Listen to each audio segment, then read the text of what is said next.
Então iniciou. Oi pessoal, eu sou o dono aqui do canal Espiritismo em Kardec, né?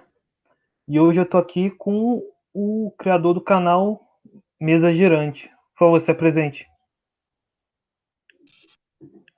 E aí, pessoal, aqui é o Rafael do canal Mesa Girante. É com muita alegria, com muito prazer que eu aceitei aqui o convite do Eric, esse companheiro que fez esse contato com a gente aí pela internet, tem acompanhado o nosso trabalho no canal, e ele veio com essa proposta da gente fazer essa conversa, e eu tô achando bem bacana, porque além dos vídeos que eu faço no canal, é a primeira vez que eu tô tendo essa experiência aqui de bate-papo ao vivo, e está sendo um desafio, né? Porque a gente tem essa responsabilidade de falar de espiritismo, mais do que isso, falar de Kardec. Então, é sempre uma responsabilidade.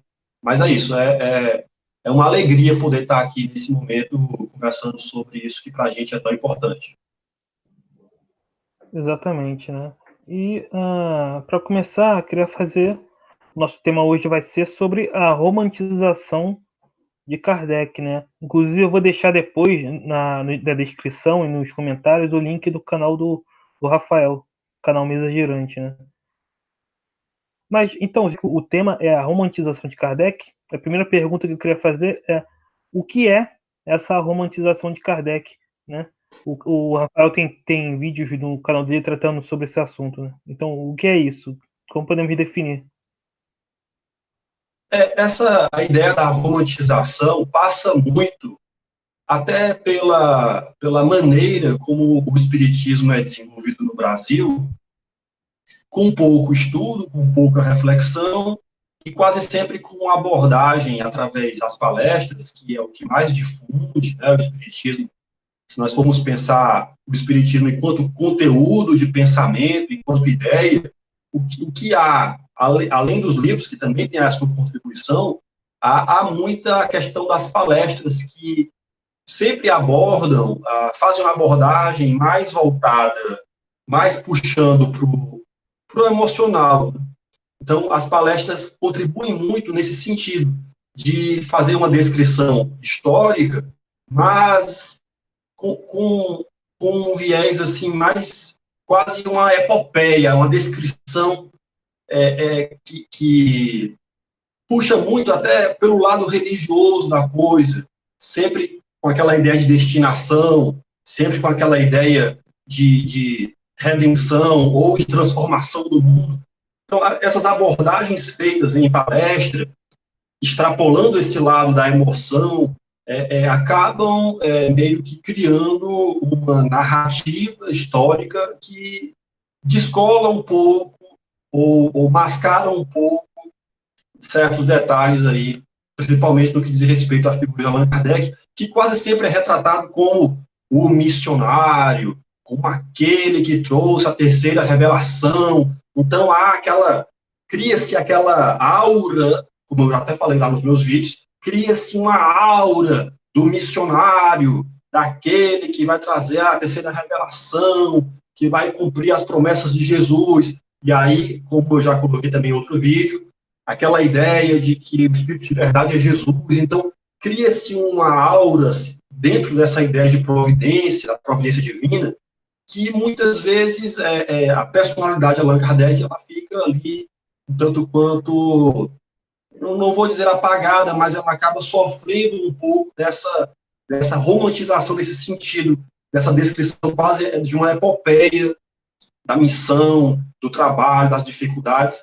E a personalidade de Allan Kardec, que já não é muito conhecida, acaba ficando em segundo plano, e isso é um problema, né? Porque reflete exatamente a nossa falta de, não vou nem dizer falta de conhecimento, é mais a falta do contato mesmo com a obra de Kardec, dos seus textos, a sua maneira de se expressar, a sua linha de raciocínio, o seu pensamento, a sua postura, tudo isso fica meio ignorado e é passado para a gente, né, pelo menos aqui no Brasil, sempre foi passado dentro dessa aura da coisa missionária, da destinação, etc. Então, vai muito nesse sentido. Isso descola um pouco da realidade. Exatamente. E quais são os efeitos dessa romantização no movimento espírita e na compreensão das próprias obras, né, de Kardec?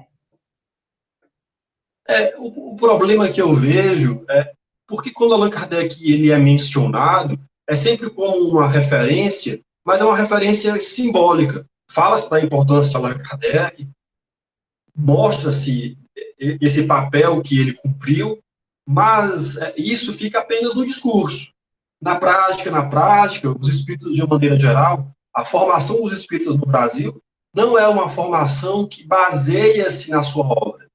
Então, por um lado, exalta-se a figura de Allan Kardec dentro dessa narrativa, né, dessa quase uma epopeia do missionário, mas, por outro lado, a sua obra, que seria o produto desse trabalho, acaba ficando em segundo plano e dentro do volume de livros, dessa literatura que existe, é sempre colocada como uma coisa muito difícil. Então, existe essa imagem de que os textos de Kardec são muito difíceis, e também existe uma outra imagem associada, que é a imagem da obra científica. Não, a obra de Kardec é uma obra muito científica.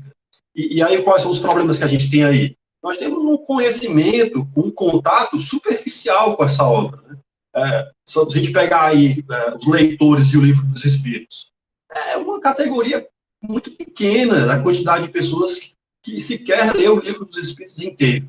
Então, a gente vai pegar um livro como o Livro dos Médiuns, é outra obra totalmente desconhecida.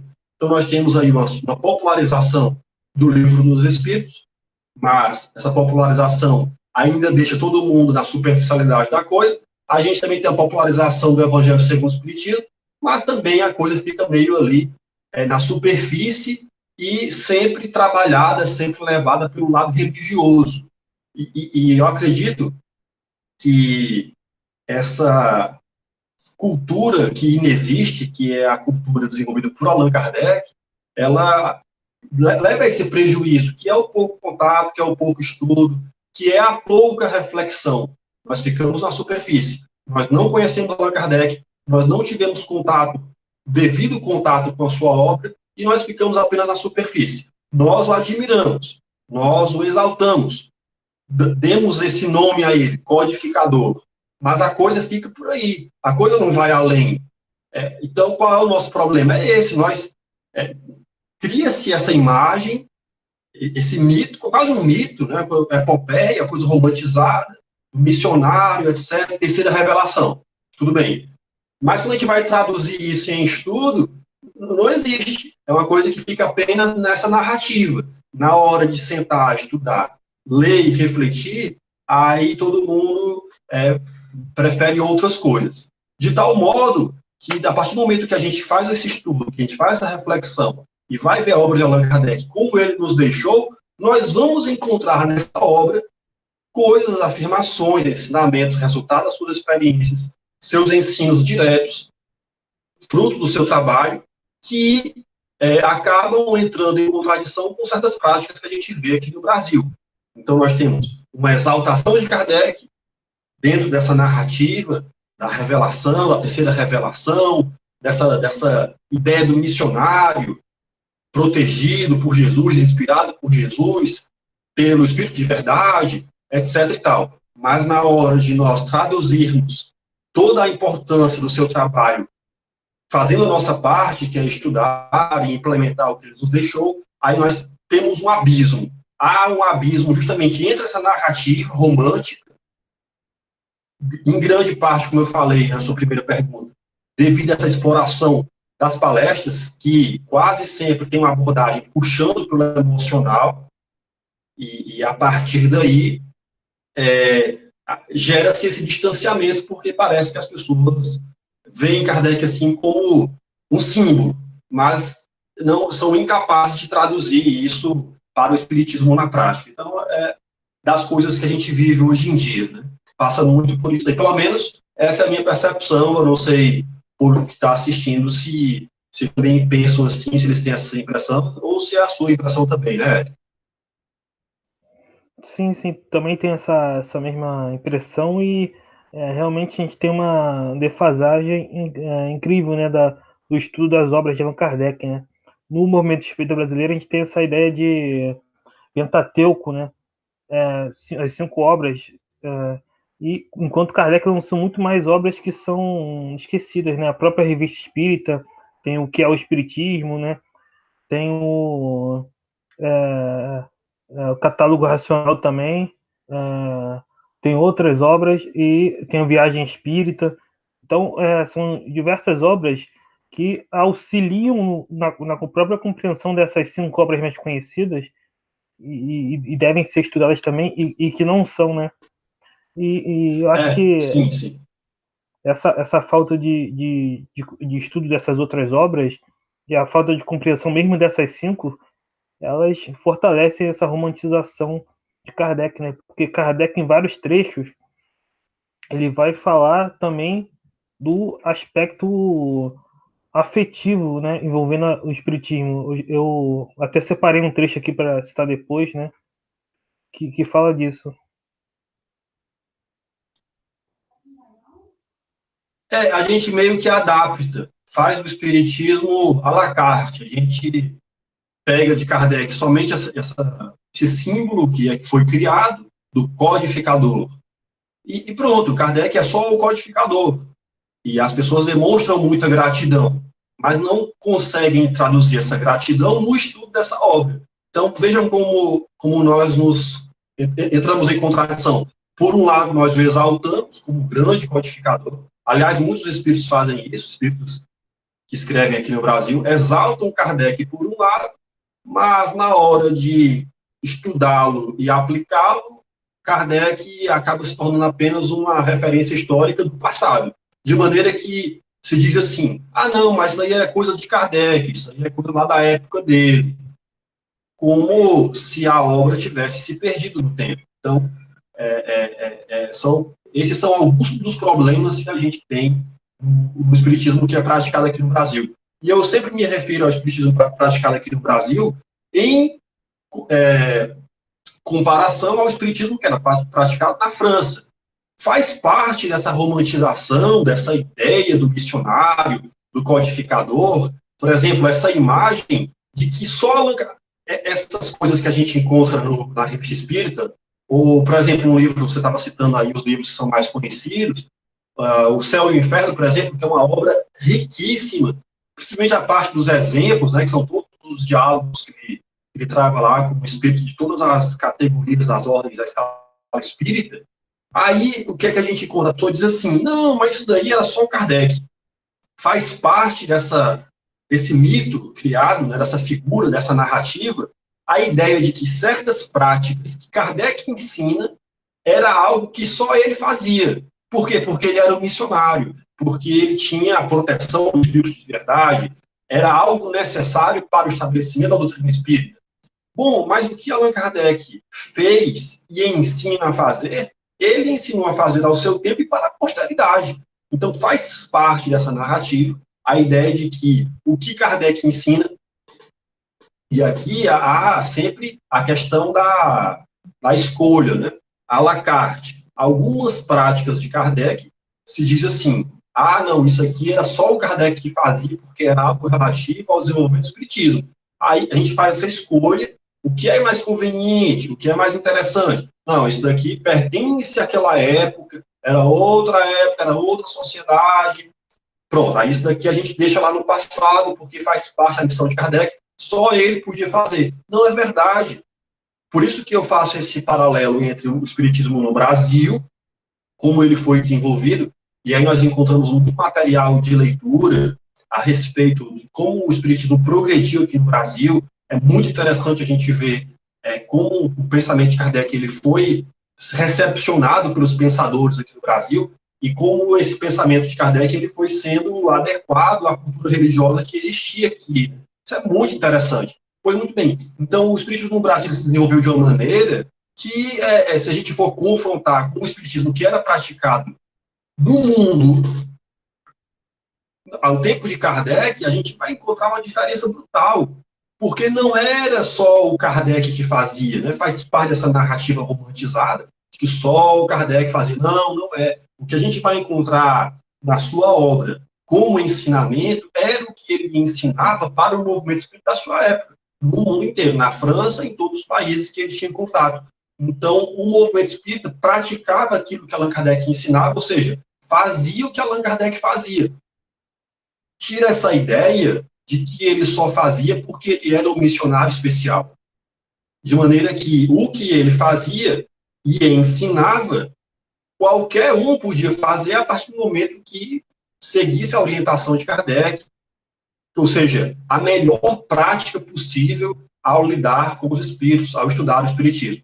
Então, quebra-se um pouco essa ideia quando a gente vai pegar, por exemplo, a Revista Espírita e vai encontrar lá o movimento espírita que existia em todo o mundo, principalmente na Europa, do pessoal fazendo aquilo que Kardec fazia, e o pessoal fazia por livre espontânea vontade. Aliás, a gente vai ver exatamente o que as pessoas que entravam em contato com os espíritos, muitas delas obtinham informações, resultado dos seus trabalhos, seus estudos, obtiveram informações que, quando o Livro dos Espíritos foi publicado, as pessoas viram no Livro dos Espíritos muito do que estava ali, confirmação daquilo que elas haviam encontrado antes. Então, a gente não pensa, né, como o Livro dos Espíritos se popularizou. Não foi um livro que caiu do céu e as pessoas, de repente, foram atrás. Já havia um caldo cultural espiritualista muito forte. E os fenômenos, como ocorriam em todos os locais, as pessoas já estavam entrando em contato com os espíritos, as pessoas já estavam recebendo orientações, informações, já estavam catalogando, claro, de forma muito limitada, de forma muito rudimentar, de forma muito precária. Quando Allan Kardec publica o Livro dos Espíritos, essas pessoas que já tinham interesse nessa matéria, nesse conteúdo, elas encontram no Livro dos Espíritos, em grande parte, aquilo que elas haviam encontrado por conta própria. E encontram ali algo que elas já tinham obtido e muito mais, de forma organizada, muito mais desenvolvida, de forma muito mais didática. Isso explica também como a obra de Kardec se popularizou, porque existia um caldo cultural muito grande. Então, isso a gente vai encontrar na Revista Espírita.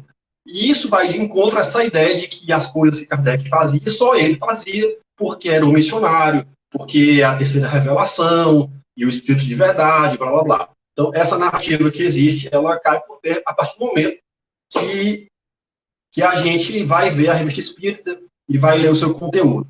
É o tipo de conteúdo, como eu falava no início, que a gente não encontra em palestra.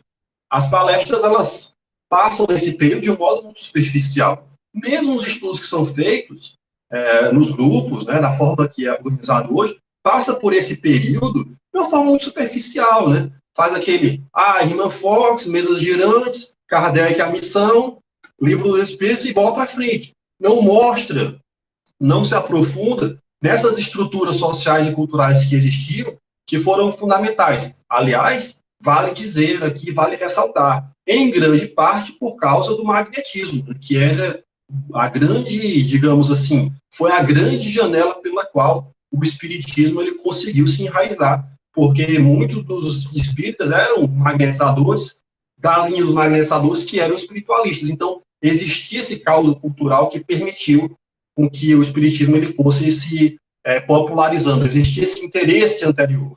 E as palestras feitas aqui no Brasil, sempre apresentam Kardec apenas como aquela figura histórica, pelo missionário, e passam de forma muito superficial sobre isso, de modo que a gente não tem essa percepção. A coisa é apresentada dentro de um aspecto religioso tão forte que dá a impressão, às vezes, de que o Livro dos Espíritos caiu do céu, assim, as pessoas simplesmente, o Livro dos Espíritos, pá. Não foi, existia todo um caldo cultural anterior que foi também aí responsável pela popularização da obra, né, e pelo interesse de estudar aquilo. Então, voltando ao ponto, não era só Kardec que fazia, era todo o movimento espírita com a orientação dele. Lembrando que existiam aqueles que não concordavam com Kardec. Existiam aqueles que não davam bola para ele e até o julgavam como autoritário, porque, de certa forma, ele, ao compartilhar os seus estudos e ao compartilhar a sua orientação, os seus conselhos, enquanto ele encontrava recepção por boa parte da sociedade, dos espiritualistas que se interessavam pelos fenômenos e pela doutrina que estava surgindo, existiam aqueles que não concordavam e que diziam assim, quem é esse cara para falar o que ele está falando? Bom, aí Allan Kardec vai dizer, bom, eu tenho todo direito, também estudo, como vocês estudam, eu também estudo. Eu não tenho culpa se as pessoas, elas gostam mais do meu trabalho do que do trabalho de vocês. Isso a gente vai encontrar naquele artigo lá, o Espiritismo Independente, retrata bem essa realidade daqueles que também pensavam o Espiritismo à sua maneira, daqueles que também estudavam. Allan Kardec não foi o único. Agora, o trabalho que Kardec fez se destacou pela qualidade. Então, essa qualidade foi que fez com que as pessoas voltassem a Allan Kardec essa figura de destaque. Né? A qualidade da obra puxou Kardec para essa condição de destaque. Exatamente, né? Isso que você falou é muito interessante, né? É exatamente isso. A romantização que se faz de Kardec faz as pessoas acharem que o que Kardec fez não é necessariamente o que a gente deve fazer, né? Por exemplo, a evocação, né? Exatamente isso. A evocação, muita gente acha que não. Muita gente usa esse argumento, né? Kardec é missionário, então Kardec podia fazer evocação, nós não podemos. Mas não, Kardec, quando falava de evocação no Livro dos Médiuns, ele estava recomendando para todo mundo que utilizasse tanto da evocação quanto da comunicação espontânea, né? E muita gente diz, não, Kardec está ultrapassado, né? Mas não entendem a metodologia kardeciana, né? Do controle universal, né? Que para novas informações serem aceitas teria que passar pelo crivo da razão, pelo controle universal. E eu concordo plenamente com isso que você falou, que teve antecedentes, né? Você teve o Mesmer, né? Sim. Aí começou o mesmerismo, o magnetismo. Você tinha um espiritualismo racional nas universidades. Você tinha um espiritualismo moderno, né? Começou lá com as irmãs Fox. Aí tinha o William Crookes, o Alfred Russel Wallace, Charles Richer.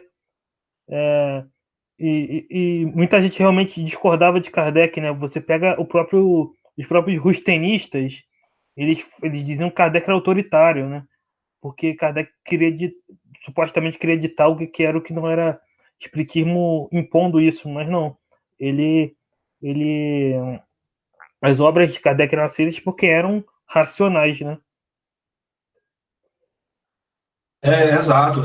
Essa questão desse movimento discordante de Kardec, a gente vai encontrar, por exemplo, porque eu não estou lembrando de cabeça aqui o ano e o mês, eu vou até pesquisar aqui para dar a referência correta, porque é importante a gente dar a referência. Às vezes as pessoas acham que a gente fala essas coisas, que a gente está inventando. Nós que temos esse interesse em divulgar o trabalho de Kardec, é fundamental que a gente dê as referências, faça com que as pessoas leiam por conta própria, reflitam por conta própria e também tirem as suas próprias conclusões. Né? E era isso que eu estava tentando puxar de memória aqui. Justamente o artigo da Revista Espírita, do movimento que existia à época, que era contrário à prece. Havia um grupo de espíritas que entendiam que não era necessário a prece. E Kardec vai, como sempre fazia, né, quando se tratava de princípios da doutrina espírita, ele vai lá na Revista Espírita mostrar, e aí, nesse sentido, é claro, nós temos um movimento que passa a orientar que a prece não é necessária, e nós temos o trabalho de Allan Kardec com a qualidade que ele tinha, apresentando seus argumentos de uma forma clara, simples, e mais importante, apoiado nos fatos. Então, entre esses dois sistemas, vamos dizer assim, qual que prevalecia? Prevalecia, não, aquele que as pessoas, na prática, viam que tinha fundamento. Porque não adianta, você é o responsável por esse sistema. Dando aqui o exemplo. O sistema de que a prece ela não é necessária. E eu mantenho essa postura de que a prece é necessária. Tudo bem. Qual das duas opiniões, dos dois sistemas que vão prevalecer? O movimento, ao lidar com os espíritos, vai ver na prática que a prece ela tem a sua necessidade. Então, o Kardec, além de apresentar a coisa com clareza, com aquela didática dele, ele está apoiado nos fatos. Então, os fatos é que dão a palavra final, digamos assim. Não adianta criar esse sistema de dizer, não, vamos parar de fazer prece, porque a prece não tem nada a ver. estão fazendo o espiritismo uma religião. Aí o Kardec vai dizer, não, não é bem assim, a prece ela não é uma necessidade mística, ela está apoiada em leis da natureza, e aí vai demonstrar isso. Muito bem, as pessoas na prática viam os espíritos se comunicando, pedindo prece, a pessoa na prática vai lá, faz a sua prece e melhora. Os efeitos materiais da prece a partir de todos os estudos do fluido. Então, quando esses sistemas eles surgiram na época de Kardec, eles morreram justamente porque não estavam, morreram no sentido de que se acabou. Justamente porque eles não estavam apoiados nos fatos. E as pessoas que tinham domínio e acesso aos fenômenos, elas podiam constatar aquilo. Ah, peraí, mas estão dizendo que não é mais para fazer prece. Poxa, mas aqui nas minhas experiências, eu estou vendo na prática a importância da prece, não faz sentido, porque os fatos não embasam essa afirmação. E a obra de Kardec prevaleceu, ela sobreviveu, porque ela, desde o início, baseou-se nos fatos, na observação, naquilo que a experiência podia demonstrar. É muito interessante, por exemplo, lá no Livro dos Médiuns, no capítulo 4, né, Kardec apresenta todos os sistemas que foram, os principais sistemas que foram desenvolvidos para a explicação do fenômeno espírita. O sistema que prevaleceu é o sistema que ele trabalhou, que é o sistema espírita. Mas existiam todas as outras explicações que eram dadas.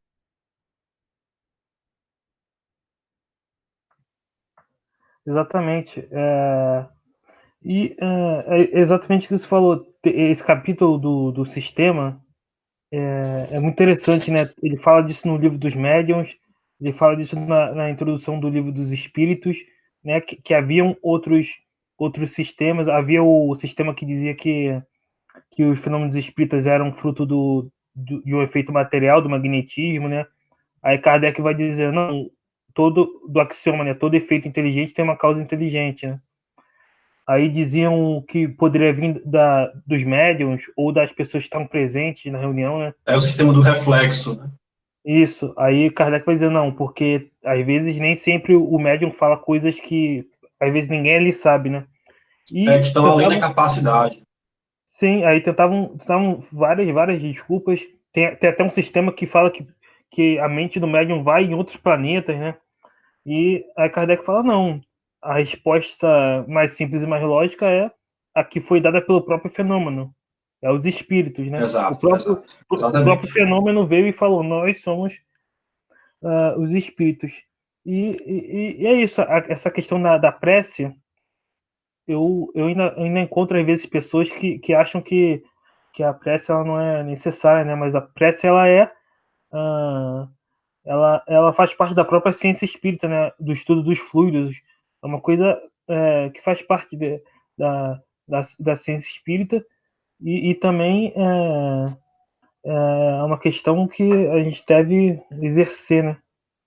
E é uma questão muito importante, né? Agora, eu queria perguntar como os detratores do espiritismo se utilizam dessa romantização que há no movimento espírita, né? Teve um caso recente, né?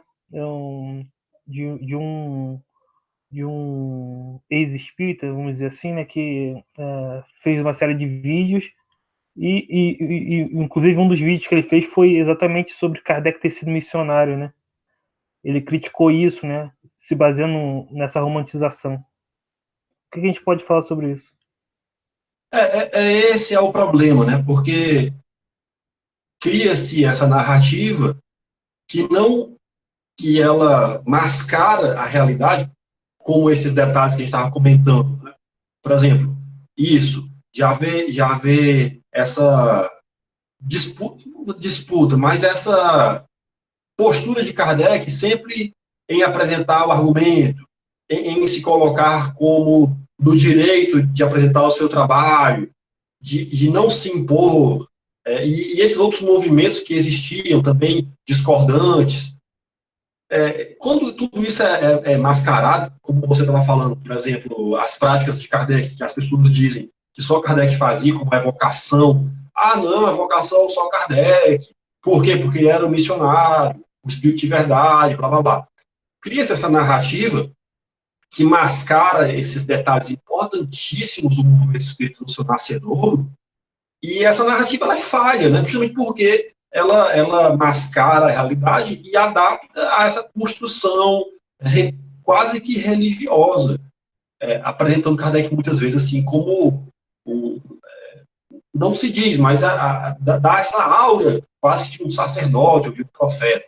E pega-se alguém com a má intenção, né, de atacar o espiritismo, se vale dessas narrativas que são criadas para fazer aí uma total bagunça da ideia, porque em cima dessa narrativa romantizada, cria-se uma narrativa também mais distorcida ainda, e sempre armas para os detratores. Toda vez que se pega o espiritismo e apresenta ele fora do que deveria ser, isso é arma para os detratores de um modo geral. Apesar de que esse rapaz que está citando, né, que desse vídeo que ele fez, e vários vídeos que ele fez, ali o mínimo de estudo, de conhecimento, de consulta às obras que ele cita, já é o suficiente para ver que o que ele está dizendo não tem fundamento nas próprias referências que ele dá. Então, mais uma vez, como nós não estudamos, e a coisa é muito levada apenas por essa fé, digamos assim, que muitas vezes não é raciocinada, aí a coisa passa como esquisito, justamente porque nós, de uma maneira até, que muita gente chega no meu canal e diz assim, poxa, Rafael, que legal que você contrapôs. E nos comentários a gente vê as pessoas ficam, de certa forma, abaladas com aquelas afirmações. Por quê? Porque é uma narrativa distorcida criada em cima de uma outra narrativa. Quando que o que deveria ser colocado para todos é o conhecimento de como a coisa aconteceu, pelo menos pelo que a gente tem contato, né, a partir da obra de Kardec. Então, o problema é esse.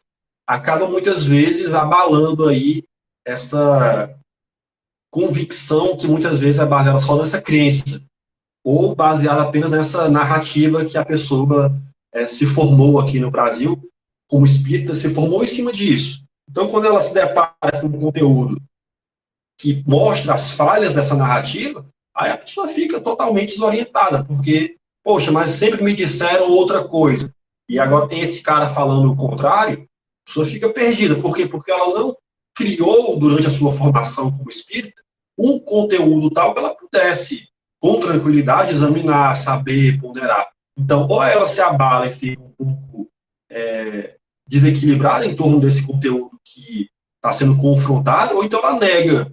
É uma postura simplesmente de negação. Por quê? Porque, está falando da minha crença. A crença naquela narrativa que ela tem. Não é porque ela leu ou foi atrás de se informar. Ela foi formada dentro de uma narrativa que ela acredita. Se vem um detrator, como no caso lá, o rapaz, e começa a apontar equívocos e distorcer, a pessoa nega, e é uma negação assim, que não é saudável justamente por quê? Porque não reflete, porque não para pensar, será que tem fundamento? Deixa eu ver. Olha, eu nunca ouvi falar sobre isso, deixa eu ir atrás. O que seria interessante justamente fazer com que as pessoas pudessem, a partir de posturas equivocadas como essa, né, de detratores, as pessoas tivessem interesse também em conhecer, justamente para poder também formar a sua opinião, também criar o seu entendimento com base em estudo, reflexão própria, né? E não apenas no que ela ouvia os outros dizer. E a nossa formação espírita no Brasil é sempre assim. Nós nos formamos como espíritos a partir do que a gente ouviu sempre dizer. E aí existem essas narrativas romantizadas, meio que mascaram muito a realidade de Kardec. E outra, Eric, não é só questão de quem ataca o espiritismo. Se você pegar alguns vídeos meus e seus, quando a gente fala de Kardec, pela a ideia que a pessoa tem na cabeça do Kardec, que ensinaram para ela, quando a gente fala da obra de Kardec para ela, ela fala assim, não, mas não é assim. Porque isso choca com a imagem que ela criou, que criaram na cabeça dela, que está cristalizada. De um espiritismo, de um Kardec. E quando a gente pega a obra de Kardec e diz, olha, Kardec falou isso aqui. A pessoa, não, aí, mais uma vez, a negação. Porque a gente está, de certa forma, indo de encontro àquilo que ela tem em mente, daquela imagem que ela criou. Então, quando a gente pega a própria obra de Kardec para apresentar, a pessoa fica, não, mas não é assim. Ou negação, fica negando, não é assim, isso é coisa daquela época. Por quê? Porque não foi assim que eu aprendi, não foi assim que me falaram, não é assim que fala.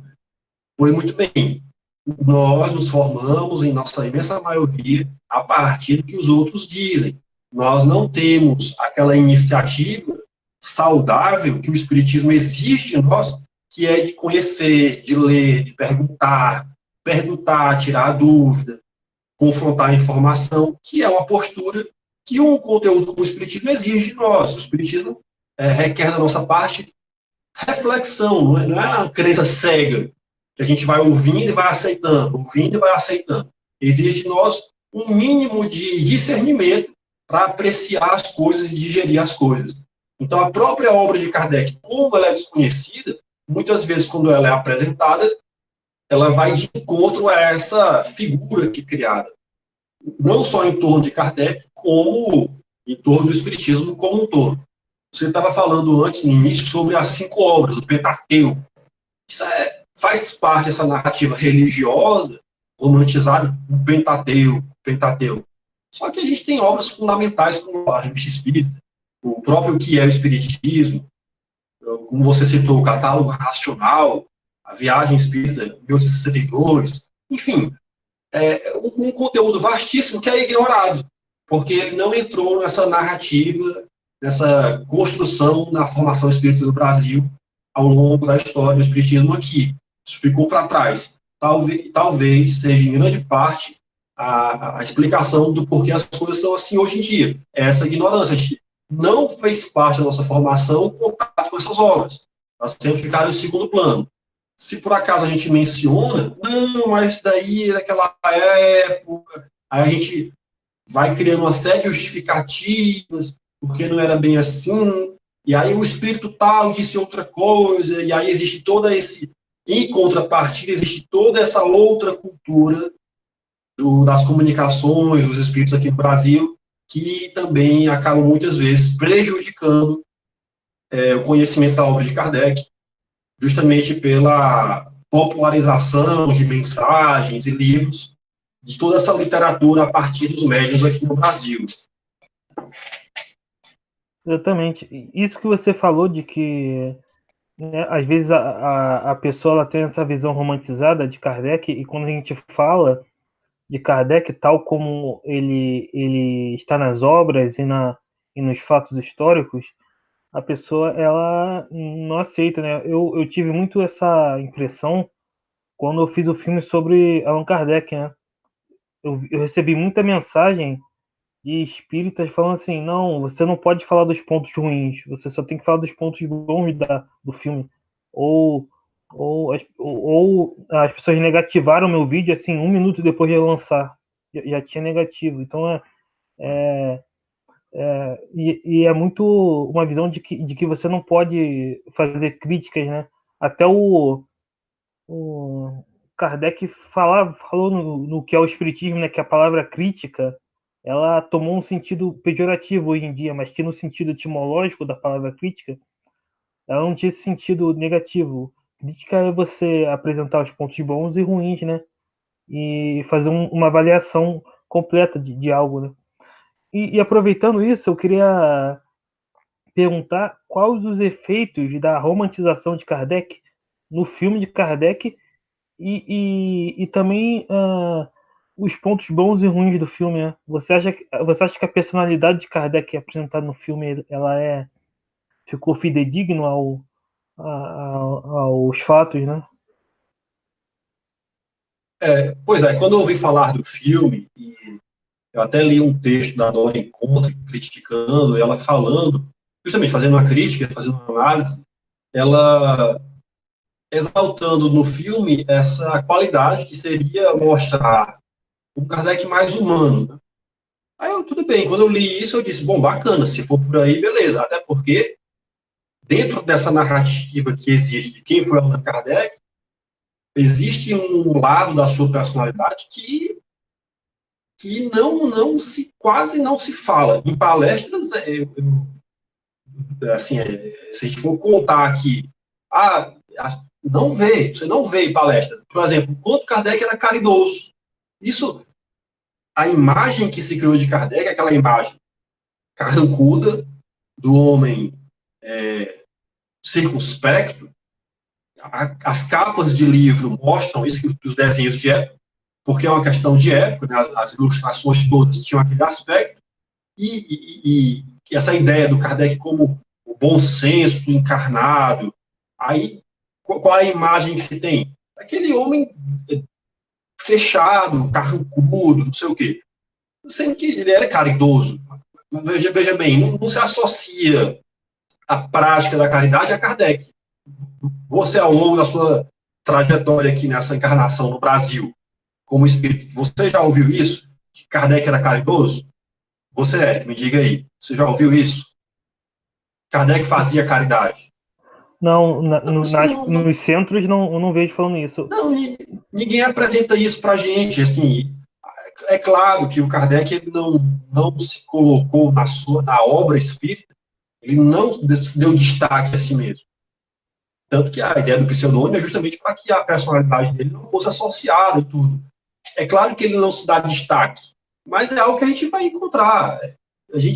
O mínimo de pesquisa a gente vai ver, né, nos seus textos, sua postura e tal. E Kardec ele era um homem altamente sensível, um homem disposto, de boa vontade. Mas, por exemplo, aqui no Brasil, não sei se a gente já viu pôster, por exemplo, aquela figura assim, Chico Xavier e Kardec. Aí, Kardec é sempre a razão, e Chico Xavier é a caridade. A gente cria essa ilustração da coisa. Mas a gente não associa atitudes caridosas, fraternas, ao Kardec. Por quê? Porque não fez parte dessa narrativa. Então, a gente não tem essa abordagem. E eu imaginava que o filme fosse pegar exatamente esse lado, que é um lado desconhecido, mostrar um Kardec mais humano no sentido de ser fraterno, sensível, etc. E o filme acaba pecando justamente porque mostra posturas que não são coerentes com o Allan Kardec, que se a gente vai ver na descrição dos seus amigos, na sua própria obra, as posturas que ele tinha na Revista Espírita, respondendo às críticas que eram feitas. Kardec sempre primou pelo que ele colocava como urbanidade. Então, homem altamente civilizado, respeitoso, educado. E o filme, às vezes, dá umas derrapadas ali que mostram coisas que não fazem o menor sentido. O filme tem problemas enquanto filme, né? Enquanto filme, roteiro, tem muitas falhas. E aí aqui eu me dou a liberdade de falar um pouquinho, porque eu também gosto muito de filme. E aí quando a gente vai assistir um filme, é claro que a gente tem toda aquela maneira de enxergar a coisa. Então, o filme como filme tem problemas de roteiro seríssimos, que chegam a dar uma dor mesmo, assim, para quem gosta de filme. Agora, como espírita, você vai ver ali um Kardec que não é bem, né, aquela postura paranoica. Você assistiu o filme, né, você fez a sua crítica também, você falou sobre isso. Aquilo ali foi de matar, né, um Kardec paranoico, com mania de perseguição. A Emile, no filme, tem uma postura muito mais tranquila do que ele, que deveria ser a postura dele. Né? Ela lá, bem tranquila, vai abrir a porta e o Kardec, não, cuidado, quem é? Um desespero, uma postura que não é compatível. Ah, mas a gente tem que mostrar o Kardec como um ser humano. Bom, mas não vamos também mostrar qualidades que ele não tinha. Por exemplo, se o autor faz um filme e diz assim, Allan Kardec, versão do diretor, aí ele tem a liberdade poética dele para fazer o Kardec como ele quiser. É como tem um filme do Mozart, Amadeus, Director Cut. Ali o Mozart que é retratado não tem necessariamente um embasamento na personalidade do Mozart como ele foi. Ali o diretor ele extrapola, mostra o Mozart do jeito que ele quer, porque é a versão do diretor. Se o rapaz que fez esse filme do Kardec tivesse tido essa disposição, eu não teria feito crítica assim. Até teria também, mas não teria tanta. Eu teria dado mais tranquilidade justamente pelo lado da licença poética. Mas, por exemplo, você pega uma outra personalidade histórica como Beethoven. Beethoven era um cara extremamente babaca, e os filmes mostram isso. Cara grosseiro, arrogante, humilhava, não gostava de gente medíocre, tratava as pessoas a patada mesmo. Tudo bem, isso se sabe de Beethoven. Aí você pega um filme que mostra o Beethoven carinhoso, tolerante, não faz sentido. Por quê? Porque se sabe que não era aquela postura, não era a postura dele, não era o jeito de ser dele. Então a mesma coisa Kardec, não pode pegar o Kardec e retratar ele de uma forma que se sabe que ele não era assim. Beethoven era um cara difícil de conviver, não vai mostrar um Beethoven como sendo um cara legal, que ele não era. Então não vai pegar o Kardec e mostrar ele como um paranoico, inseguro, até descrente do seu próprio trabalho. Porque isso a gente não vai ver. Né? Isso não tem fundamento nenhum. Tudo bem, licença poética, que o diretor deixasse claro. O Kardec aqui é uma construção do diretor. Aí tudo bem, mas não é o caso. Então, esses problemas de personalidade de Kardec, para quem o conhece, e aí é que tá, né? Porque quem não entende, quem não conhece, vai lá, a pessoa vê, tudo bem. Passa, até passa. Mas para quem já lê a sua obra há um certo tempo, para quem conhece o Kardec ao ponto de admirá-lo, porque aí disso que a gente estava falando no início. As pessoas têm Kardec como uma referência, mas apenas uma referência virtual. Na prática, não é. Na prática, na hora de praticar espiritismo, na hora de experimentar o fenômeno, as pessoas têm outras referências. Kardec é apenas aquela coisa simbólica que fica lá na história. Tudo bem. Na hora de praticar espiritismo é outra coisa. São outros autores, e há aqueles que são mais honestos e dizem que Kardec está desatualizado, que é uma postura até mais tranquila, mas há aqueles que não têm essa coragem de dizer, não, a gente não quer fazer como Kardec ensinou, a gente quer fazer de outro jeito. E exaltam Kardec de um lado, mas pelo outro não fazem como Kardec ensinava. Então, aqueles que dizem que Kardec está desatualizado, ao meu ver, tem até uma postura mais honesta do que aqueles que exaltam, que enfatizam, mas que na hora de fazer na prática, não é bem assim, não é bem assim e tal. Pois muito bem, para quem conhece a obra de Kardec, para quem conhece o Allan Kardec a partir dos seus escritos, de modo que admira o indivíduo, porque isso, essa admiração é uma coisa que eu já falei nos meus vídeos também. Fundamental para os espíritas desenvolver essa admiração. Não a admiração religiosa, fanática, mas a admiração pelas qualidades que o homem tinha e qualidades que revelam-se na sua obra. E essa admiração só é possível a partir do momento que a gente lê, a partir do momento que a gente encontra nos textos dele toda a fineza do seu pensamento, as sutilezas da sua maneira de encarar as coisas. Tudo isso só é possível a partir de uma reflexão, a partir de uma leitura. É possível desenvolver essa admiração que falta. Os espíritos não têm essa ligação. Eu já falei disso num vídeo meu, acho bem antigo até. Nós, na nossa formação espírita, nós não desenvolvemos uma relação de admiração com Kardec. Nós não temos em Kardec um modelo a ser seguido. Nós não nos inspiramos em Allan Kardec. Nós não desenvolvemos entre Kardec e nós a relação que é uma relação belíssima, que é a relação mestre-discípulo. Essa relação mestre-discípulo não existe entre a nossa formação espírita do Brasil com a obra de Kardec. Como eu falei, Kardec é apresentado apenas como codificador, aquela narrativa histórica, Revolução Francesa, não sei o que, passa batido, pronto. Aí outras obras. Kardec é citado só por citar, muitas vezes só como um desencargo de consciência. Kardec disse isso aqui. Pega duas frases, pega uma apostila, duas frases de Kardec e o resto outras coisas. E aí Kardec fica sempre ali. quando é citado, quando é referenciado, apenas de modo superficial. Ah, não, mas tem a referência. O cidadão vai pegar aqui e vai chegar em casa e vai estudar. Não vai, não vai, não vai. Deveria ter esse contato, deveria ser apresentado, deveria criar em relação ao de Allan Kardec essa admiração, mas não cria, fica na superficialidade da coisa.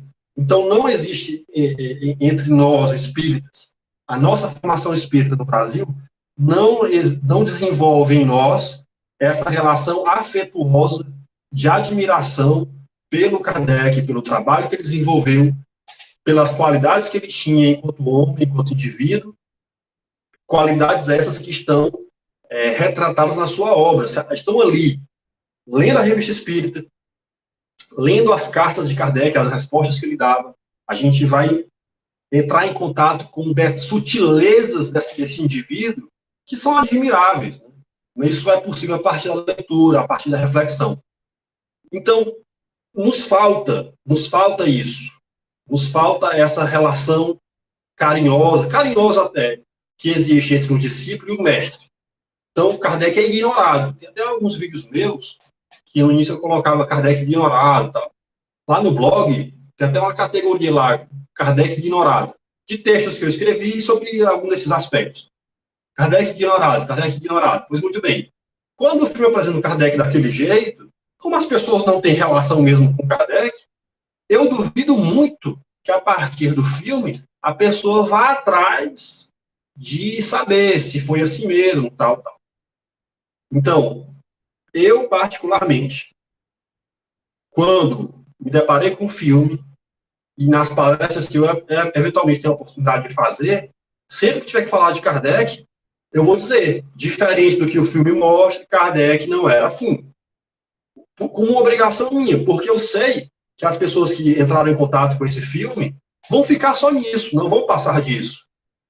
A nossa obrigação enquanto espíritas e enquanto admiradores da obra de Allan Kardec é poder favorecer as pessoas, dar a oportunidade às pessoas, justamente, conhecerem mais, entrarem mais em contato para também desenvolver essa admiração que nasce a partir desse conhecimento, a partir dessa relação de admiração com a obra e com a personalidade de Allan Kardec. Então, sempre que eu tiver a oportunidade, vou dizer, Kardec, o filme não era bem assim, não era bem assim. É necessário, porque senão a gente vai estar vendendo uma imagem que é distante do que Kardec foi, justamente. Dentro dessa narrativa romantizada, tentou se humanizar por qualidades que ele não tinha. Quando o filme perdeu a oportunidade extraordinária de mostrar esse lado humano, fraterno e caridoso, que é desconhecido. Naquele vídeo que eu fiz, que eu falo do filme de Kardec sem Kardec, eu cito até a cena das crianças.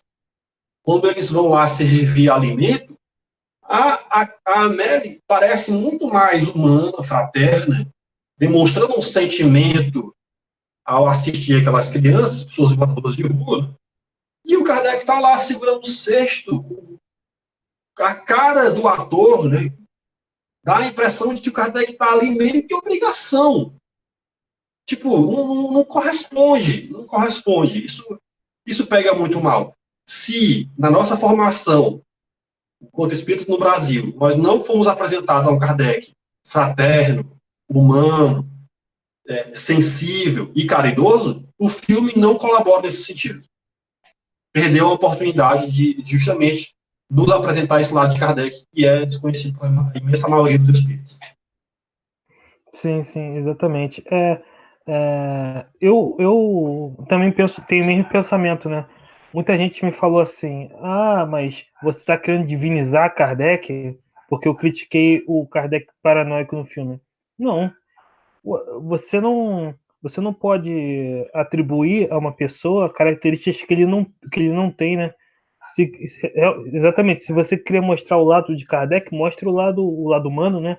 Mostre o lado caridoso, o lado afetivo, né? Então, a pessoa pensa que a gente fala assim, não, Kardec não tinha esse medo, né? Esse medo, essa paranoia. Ele recebe uma comunicação de espíritos da Jafé, né? E aí ele fica com medo de espíritos, né, desencarnados, sendo que no livro dos médiuns ele mesmo diz que não faz sentido ter medo de espírito, né? O espírito desencarnado não vai poder fazer nenhum mal a você, a menos que você não dê a brecha para o espírito agir, né? Então a pessoa usa o argumento assim, ah não, mas você está querendo divinizar Kardec? Não. A coragem não é algo sobre-humano, né? Existem seres humanos corajosos. Ah, você tinha você tinha religiosos, né, que atacavam o espiritismo, mas Kardec respondia com diplomacia, né? Ele não tinha medo diante disso. Pelo menos pelos fatos históricos, né? Eu não vejo o Kardec com esse medo e até essa paranoia que foi representada no filme, né? Tem até aquela cena que ele corre, vem duas pessoas na direção dele e ele começa a correr no meio da rua, né? Com medo. Isso é uma coisa que não tem o menor cabimento, né? Mas eu queria falar o seguinte: quem estiver vendo aí, se inscreve no canal, compartilha, curta. Tem aqui alguns comentários. O Felipe Rangel disse: abraços de Fortaleza. O canal Espírito e o Tempo disse o seguinte: boa noite. Então, parece que o projeto Cartas de Kardec vai revelar esse Kardec mais caridoso e emotivo. Não sei, é uma Bacana. suposição minha. Eu também acho que o projeto Cartas de Kardec ele vai revelar muitas cartas íntimas de Kardec, né? E vai revelar provavelmente esse lado caridoso, esse lado humano nesse sentido, né? E o Felipe Rangel também comentou: aquele Kardec do filme ficou estranho mesmo. O que acharam dos créditos finais dizendo que Kardec deixou 5 livros? É o que a gente tinha comentado, né? Essa ideia do Pentateuco que o filme passa, lá no final diz que Kardec lançou 5 livros, né? Enquanto ele tem muito mais, que a gente citou aqui, a Revista Espírita, o Viagem Espírita, o Instruções Práticas sobre as Manifestações Espíritas, né? Espiritismo na sua mais simples expressão, o que é o Espiritismo, né? Viagem Espírita, tem muitos que...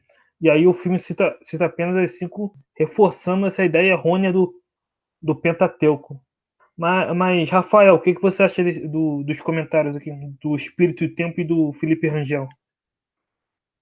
Eu não conheço, eu não estou muito por dentro desse projeto das cartas de Kardec, né? Eu espero que possa ajudar justamente a tornar o Kardec mais familiar às pessoas, né? Para que as pessoas desenvolvam em relação a Kardec essa admiração que nos falta. Eu estou por fora, eu não posso. Até tu tinha comentado também comigo em outra oportunidade, mas eu não estou por dentro. Eu espero que contribua, né? Eu espero que seja bem bacana nesse sentido. Essa Sim, questão dos créditos finais, falando dos 5 livros, é aquilo que a gente falou, né? Kardec codificador, o Pentateuco, tudo isso foi criado dentro dessa narrativa do Kardec como missionário, tal, dentro dessa narrativa religiosa. Então, faz parte dessa formação espírita no Brasil, precária, justamente porque não nos permitiu conhecer Kardec a fundo. exato, né?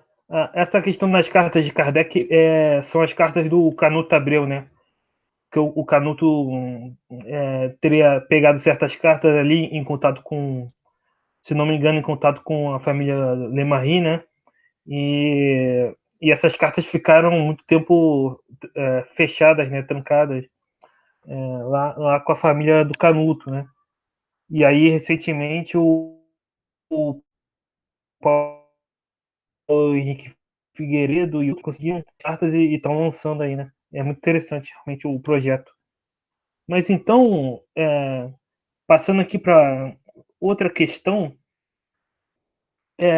mas como acabar com essa romantização? Agora que a gente já falou da romantização, qual o melhor meio de acabar com essa romantização e incentivar o estudo das obras de Kardec no movimento espírita? É uma pergunta difícil, né? Porque a gente tem que ir de encontro a uma estrutura bem consolidada ao longo do tempo, uma estrutura quase que religiosa, né?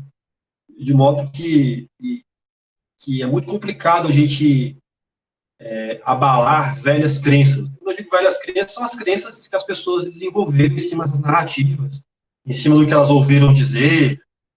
Eu acredito que a gente deve investir, principalmente nos jovens, nas pessoas, não digo jovens, não são crianças, adolescentes, mas tem muita gente interessada, né, muita gente disposta, curiosa, para você ver, né, o prejuízo que a gente teve aqui no Brasil. Essa qualidade, que é uma qualidade de quem quer aprender, de quem quer conhecer, que é a questão da curiosidade, ela é até mal vista, né? Ah, não, a pessoa é só curiosa. De maneira que muitos espíritas só se tornam espíritas porque desenvolveram problemas, sofrimentos e tal, e chegam nos centros espíritas passando por esses conflitos. A questão da curiosidade, ela é subvalorizada. Para você ver, né, como a nossa formação, ela, até intelectual, a formação mesmo cultural, ela é muito prejudicada. Essa postura da curiosidade, ela é colocada assim em segundo plano, quando deveria ser estimulada, valorizada. É claro, não é uma curiosidade vã, não é uma coisa frívola, mas a curiosidade que nasce da necessidade de aprender, de conhecer, de saber como é que faz. E essa é uma postura que a gente encontra muitas vezes no jovem, no adolescente, no jovem que eu digo assim, aquela, como eu posso falar, é difícil, porque não tem a ver bem com uma faixa etária, tem a ver mais assim, não sei, eu acho que existe muita gente, eu vou me explicar melhor, usando o termo que Kardec utilizou, que é aquela questão dos verdadeiros espíritas, né, desenvolvimento do senso moral. Tem muita gente, até que não é espírita, mas que tem esse potencial. E eu acho que quanto mais a gente debater, quanto mais a gente conversar, claro, e aí é uma questão pessoal minha, com respeito, com tranquilidade, sem essa postura acusatória de quem se vale na verdade, digamos, para poder massacrar o outro. Se a gente coloca a coisa com respeito, com tranquilidade, apresentando Kardec como ele se colocava e a sua obra como ele nos deixou, isso, sem dúvida, vai levar muita gente a ter essa percepção. Para quem já está no movimento espírita cristalizado dentro dessas narrativas, e de quem aprendeu o espiritismo só de ouvir dizer, talvez seja mais difícil você se libertar desses paradigmas, né, dessa construção que faz parte da formação do espírito no Brasil. Mas tem muita gente que tem essa disponibilidade de refletir, de ver o outro lado. É se libertar mesmo, como quem tem que se livrar de algumas crenças, né, que estão consolidadas, como no exemplo que você deu da evocação. A evocação, para algumas pessoas, é algo que não passa, não passa. Você é espírita no Brasil, isso não é dado. Se você pegar qualquer apostila de formação de médiums, ou qualquer coisa assim, nem fala, Eric, nem fala, você sabe, nem fala. Eu digo isso porque até meus 8 primeiros anos de contato com o espiritismo, eu fiz vários cursos, e nada. Isso é uma coisa que depois eu, por conta própria, tive essa iniciativa e tal, e aí a gente vai vendo na obra de Kardec aquilo distante do que se faz, né? Muitas vezes em nome de Kardec. Se faz em nome de Kardec, mas não se faz como ele fez. Então, essa prática destoa muito. Evocação, se fala em evocação, as pessoas dão um pulo. É como se você estivesse profanando. Não pode, não é assim. Aí existem 1001 justificativas, só Kardec, missionário, pronto, é aquela estrutura. Por exemplo, se a gente fala de um tema como reunião com os espíritos em casa, isso aí é como você jogar pedra na cruz, você não pode, porque alguém ensinou, alguém disse, eu aprendi, eu cheguei no centro espírita, e eu passei a minha vida inteira ouvindo que não pode, que não pode, não pode, comunicação é só no centro, porque é mais seguro, porque é mais seguro. Mas isso não tem base alguma na obra de Kardec. Aí, quando a gente pega a obra de Kardec e vai explorar uma parte como essa, a pessoa dá aquele choque. Como eu te disse antes, né, no começo. Esse choque não se dá só pelo que os detratores se valem para acusar.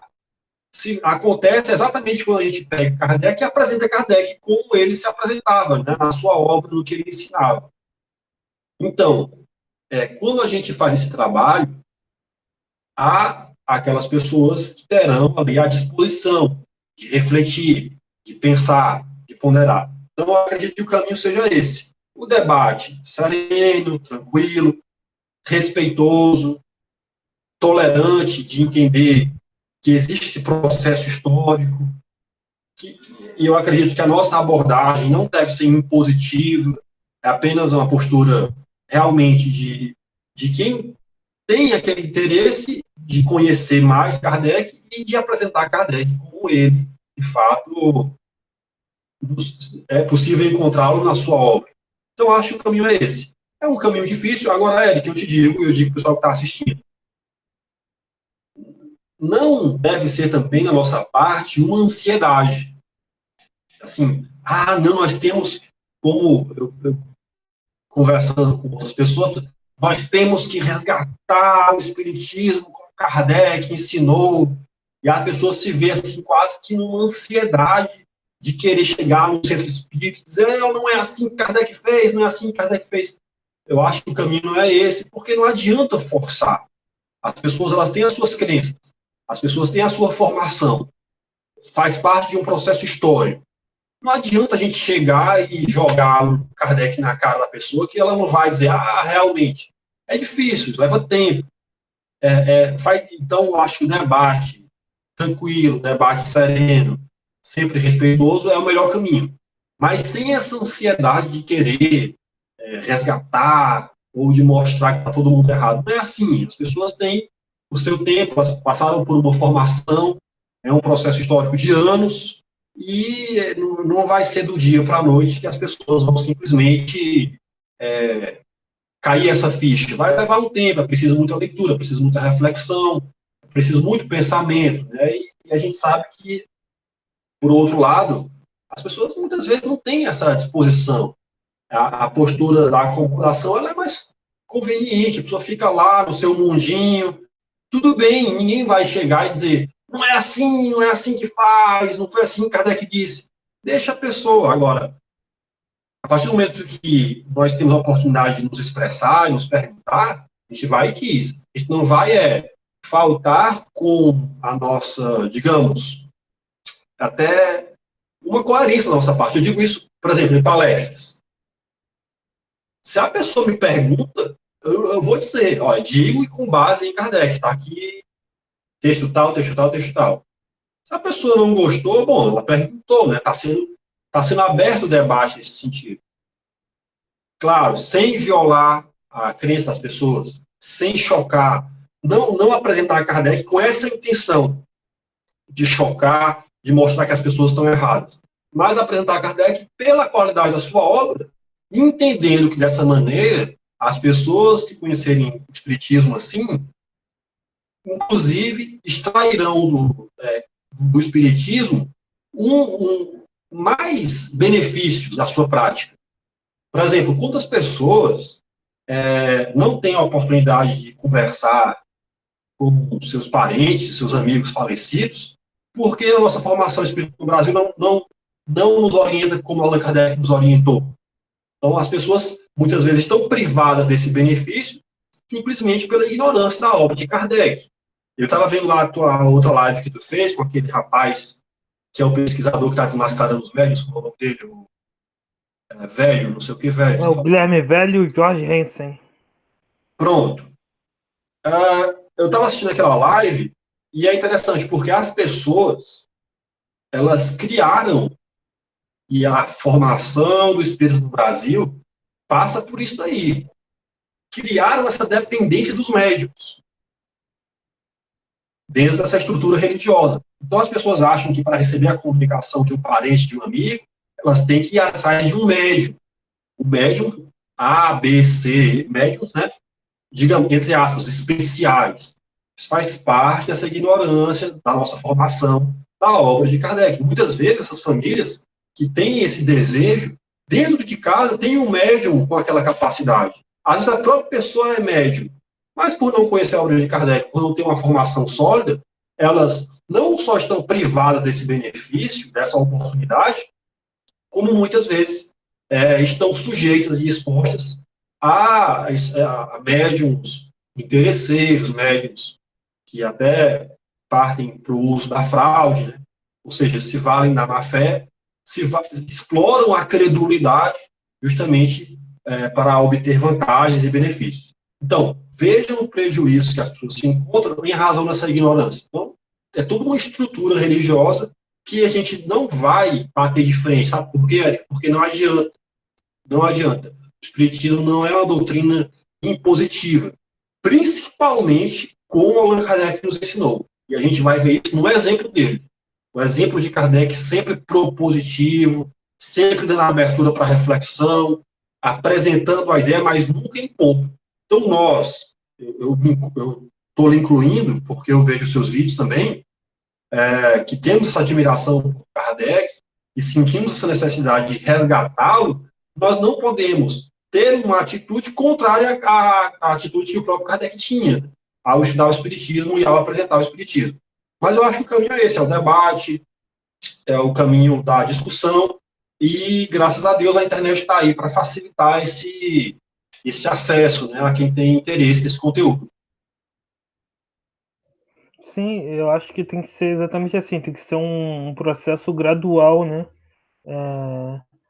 Tem que ser um processo gradual e pensando realmente num método pedagógico, né? Até como o próprio Kardec fazia, influenciado pelo Pestalozzi, ele partindo sempre do mais simples para o mais complexo, ou seja, você tem que partir do conhecido para o desconhecido. Esse método não às vezes não chegar, eu não posso, por exemplo, chegar no centro espírita que eu frequento e falar certas coisas de cara, senão a pessoa já vai recuar, né? Tem que ser um processo gradual, né? E você falou dos grupos familiares, né? Essa é uma questão que realmente hoje em dia é, é quase impossível falar disso nos centros, né? O pessoal tem uma ideia errada de que o que importa são as paredes do centro, né? Como se a parede do centro tivesse alguma capacidade especial de barrar espíritos inferiores. Não, você também poderia fazer em casa. É, Kardec fazia, Kardec falava de reuniões familiares, não havia problema nisso, né? E tem alguns comentários aqui. O Felipe Rangel comentou: acredito que isso passa por repensar o ESG, deixar de ler resumos e ter contato com as obras originais. Exatamente, né? O ESG, hoje em dia, tem muitos que são apenas você lê um texto, né? Com apenas citações de Kardec, como o Rafael falou. E você não parte para ler diretamente o livro dos espíritos, o livro dos médiuns, né? Então, realmente, a gente tem que repensar o ESG. E o espírito e o tempo comentou aqui. Precisamos também fomentar uma cultura filosófica para encontrar as relações entre a filosofia espírita e a tradição filosófica do Ocidente. Assim superamos a imagem popular e sincrética do espiritismo. Afinal, os precursores da doutrina espírita, como assinala Kardec, são Sócrates e Platão, os fundadores da metafísica. Exatamente, né, como Kardec fala lá na introdução do Evangelho segundo o Espiritismo, né? Sócrates e Platão seriam os precursores da doutrina, né? E esse estudo filosófico ele é muito feito hoje em dia pelo Corby Massi, né? E foi feito pelo Herculano Pires, né? A obra de Herculano Pires tem muita base filosófica. Ele faz um diálogo com os filósofos, né? Muito interessante, né? E com os filósofos também os pré-socráticos, os, os que vieram depois de Sócrates, né? E o Felipe Rangel fez um outro comentário aqui que diz quantas pessoas frequentam centros espíritas por anos e nunca participaram de reuniões mediúnicas? Interagir com o espírito é tabu dentro do próprio espiritismo. É verdade, né? Às vezes você tem que fazer um curso de 10 anos para conseguir, no centro, participar da reunião mediúnica.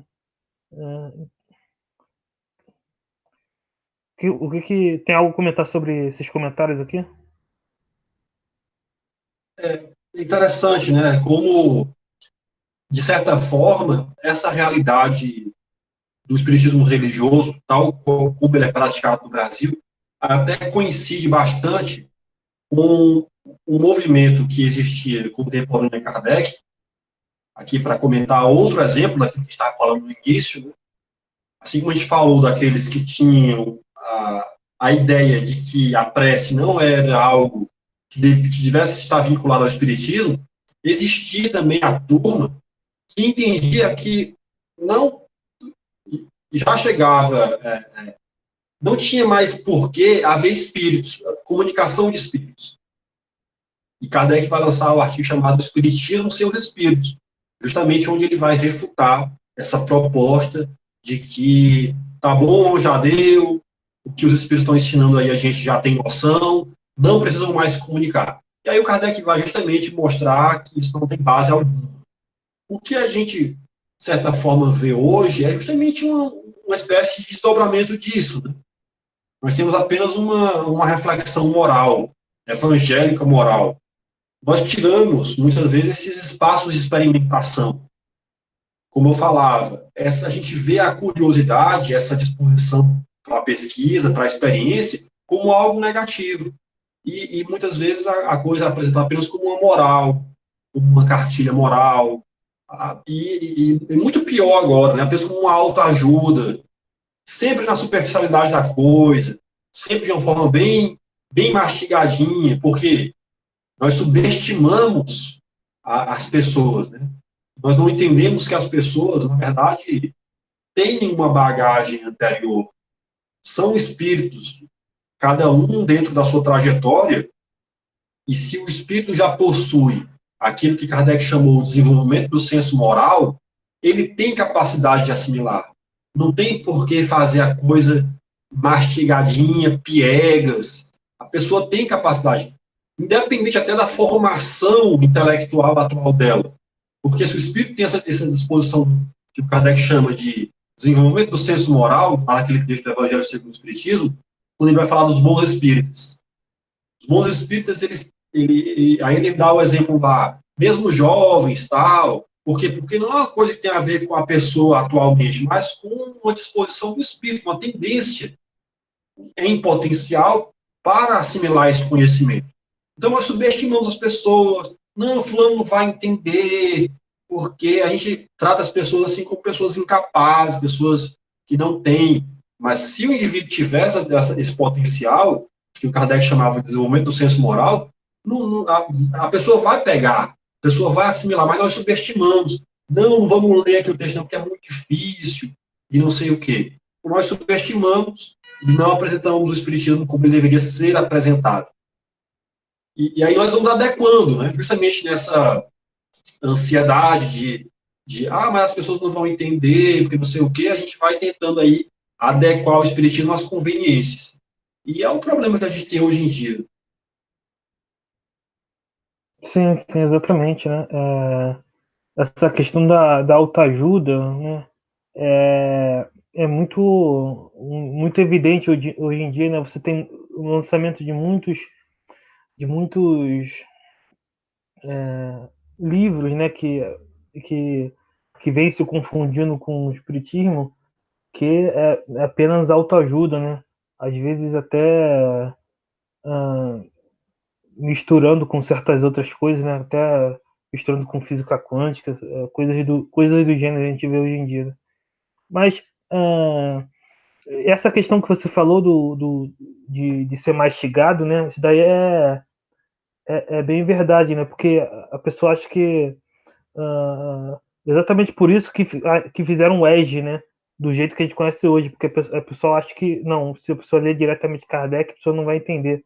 Não vai entender. A gente tá, justamente, eu até falei e acabei não tocando nas questões do ESD.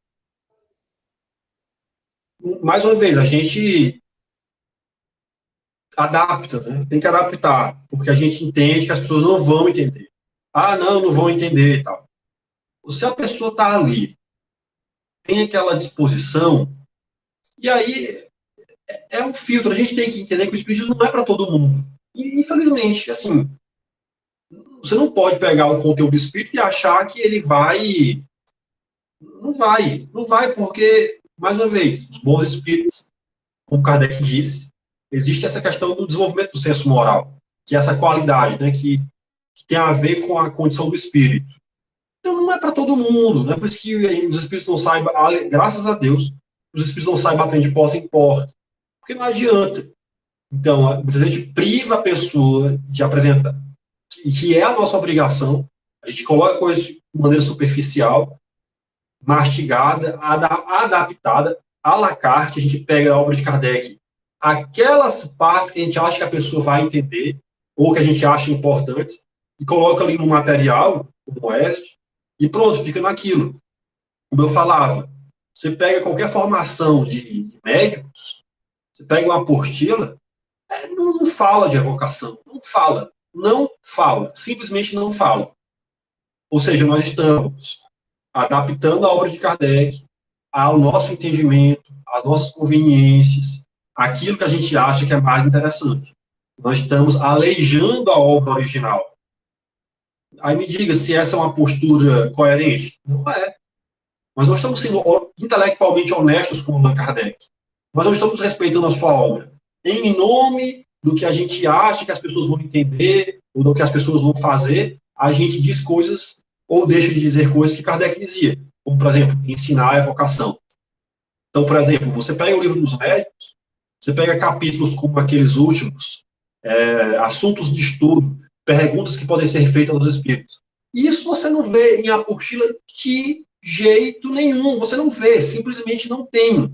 Não tem. Você pega qualquer apostila dessas de formação de médicos, não tem. Até porque pergunta para espírito é algo que não se faz. Né?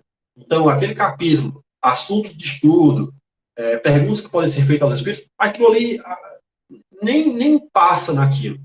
Se alguém tiver a curiosidade de dizer, mas aqui no livro dos médiuns tem tal coisa, aí quase sempre o argumento é, não, mas isso daí era no tempo de Kardec, isso daí era naquela época necessário para o desenvolvimento do espiritismo. Aí voltamos aqui ao que falávamos no início, aquela narrativa de que só Kardec fazia. Não, evocação, reunião com o espírito, debate, estudo com os espíritos, a turma fazia, o movimento espírita fazia. As pessoas faziam independentemente de Allan Kardec, como a gente falava.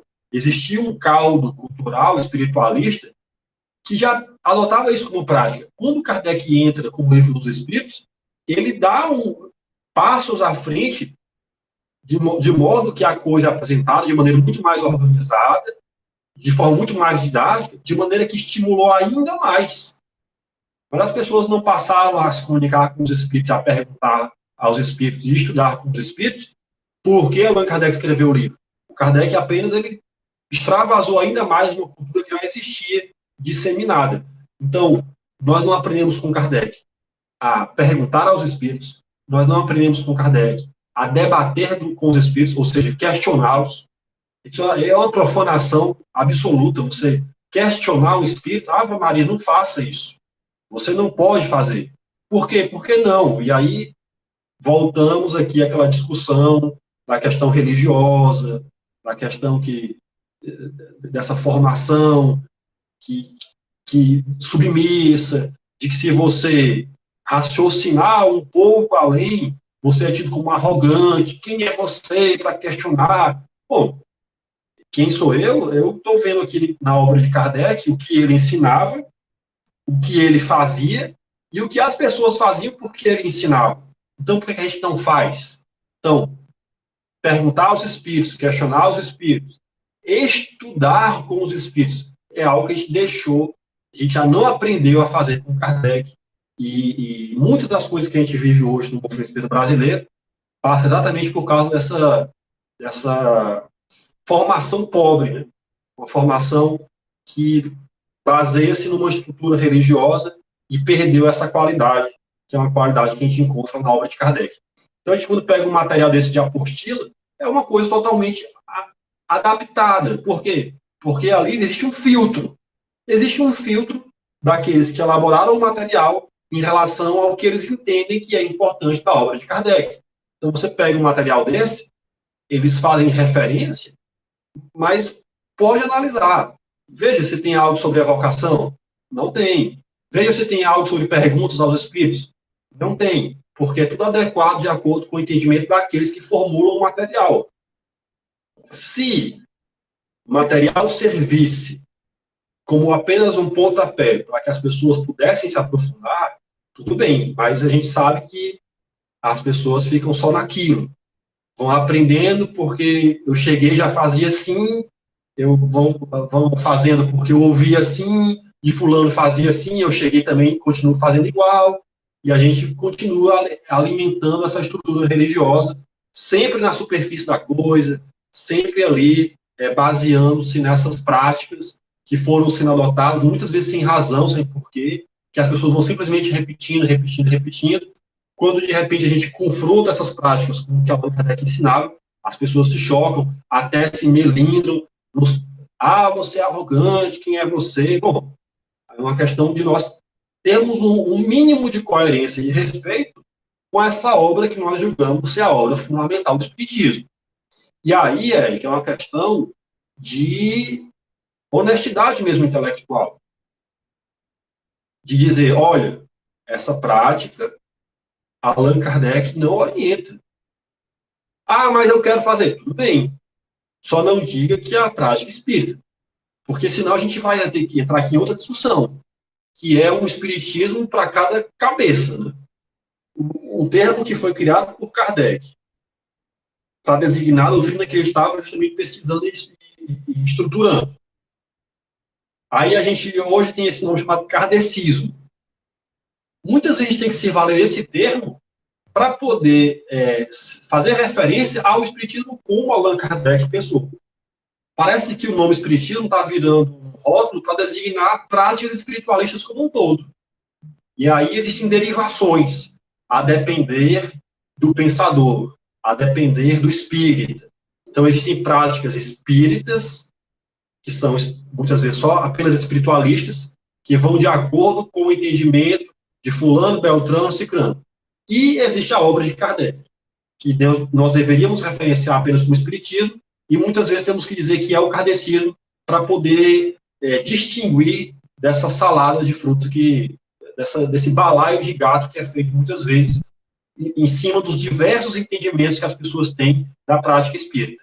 É um problema, né? Então, esse material de apostila acaba prejudicando, porque ali nós encontramos um filtro a partir do entendimento de quem elabora.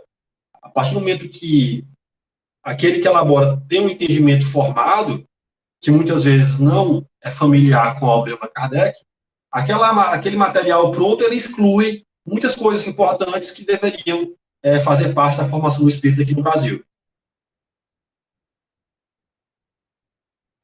Exatamente, né? E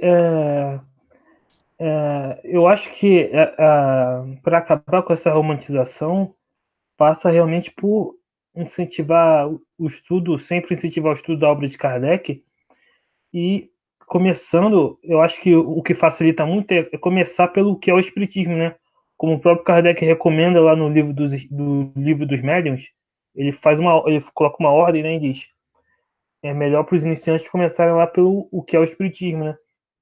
E eu pessoalmente, eu comecei pelo que é o Espiritismo, porque eu conheci o Espiritismo, na verdade, na internet, né? Através eu não sei se vocês conhecem, através do Néfica. E o Néfica, ele tinha muito essa pegada mais voltada para Kardec, embora eu discorde de alguns pontos do Néfica, mas aí eles me recomendaram, né, começar pelo que é o Espiritismo, e me ajudou muito, né? E passa também pelo como comentaram aqui, como comentou o Espírito e o Tempo aqui, passa também por um estudo, também, eu acho que ajuda muito o estudo de estudar filosofia, né? Porque Certeza, claro. tem certos termos que Kardec usa que são da filosofia e que, às vezes, a pessoa não compreende bem se ela não tivesse estudo. Por exemplo, paixões, né? As Quando Kardec paixões, usa com certeza. paixões, ele não usa no sentido que a gente usa hoje, ele usa no sentido filosófico, que era trabalhado lá por Descartes, né? Virtudes, vícios, ele não usa vício no sentido que a Uhum. gente usa hoje. Então, se a pessoa não pegar esses conceitos filosóficos, também dificulta no entendimento, né? O que é Dificulta, algo com certeza. que o próprio Herculano fazia, esse estudo filosófico, né? Eu até cheguei a fazer aqui no canal um hangout sobre o Herculano, com o Marco Milani, né? Depois vejam aí também.